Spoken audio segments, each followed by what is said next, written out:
বিএনপির ভারপ্রাপ্ত চেয়ারম্যান তারেক রহমান ঘোষিত রাষ্ট্র কাঠামো মেরামতের ৩১ দফা রূপরেখা বাস্তবায়নের দাবিতে চাঁদপুরের কচুয়া উপজেলায় লিফলেট বিতরণ ও সদর দক্ষিণ ইউনিয়ন বিএনপি ও অঙ্গ সংগঠনের নেতাকর্মীদের কর্মী সভা অনুষ্ঠিত হয়েছে।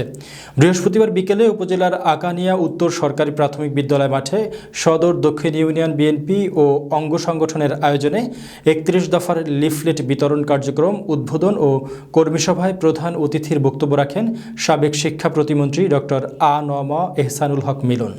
ইউনিয়ন বিএনপির সভাপতি ডাক্তার তোফাজ্জল হোসেনের সভাপতিত্বে ও সাধারণ সম্পাদক আব্দুর রশিদ মিয়াজি ও উপজেলা ছাত্রদলের সহসভাপতি কামরুল হাসানের যৌথ পরিচালনায় কর্মী সভায় সাংগঠনিক আলোচনা নিয়ে বক্তব্য রাখেন উপজেলা বিএনপির প্রধান সমন্বয়ক শাহজালাল প্রধান, উপজেলা বিএনপির সভাপতি খায়রুল আবেদিন স্বপন, সহসভাপতি জাহাঙ্গীর আলম ফারুকী, সাধারণ সম্পাদক মাসুদ এলাহি সুভাষ, উত্তর অঞ্চলের সাধারণ সম্পাদক ইউসুফ মিয়াজি, যুগ্ম সাধারণ সম্পাদক ফখরুল ইসলাম মিন্টু, শারফিন হুসাইন, পৌর বিএনপির আহ্বায়ক বিল্লাল হোসেন মজুমদার, সদস্য সচিব সেলিম পাটোয়ারি, বিএনপি নেতা তরিকুল ইসলাম, উপজেলা যুবদলের সভাপতি আব্দুস সালাম শান্ত, সাধারণ সম্পাদক হাবিবুন নবী সুমন, পৌরসভা যুবদলের সাধারণ সম্পাদক কাজী ফরহাদ, উপজেলা ওলামা দলের সভাপতি কবির মুন্সি, বিএনপি নেতা রফিকুল ইসলাম বিএসসি, উপজেলা ছাত্রদলের সভাপতি ইসমাইল হোসেন আবেগ, সহ সভাপতি ওহিদুর রহমান মুন্সি, পৌরসভা ছাত্রদলের সভাপতি জাহিদুল ইসলাম শরীফ, ইউনিয়ন যুবদলের সভাপতি অলিউল্লাহ,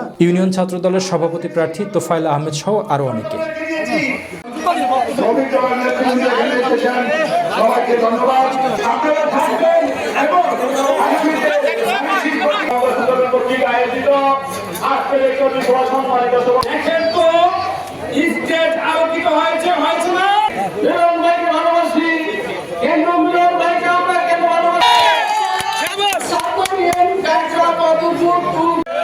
আজকে এখানে দেখতে পাচ্ছি তখন না হোক এই আকালিয়া মাটি স্কুলের মাঠ একটি কথা বলে আমরা কি প্রকাশ করে দিব।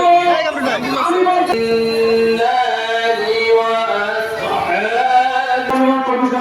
সমাজ উপস্থিতি অনাসনীয় ব্যক্তি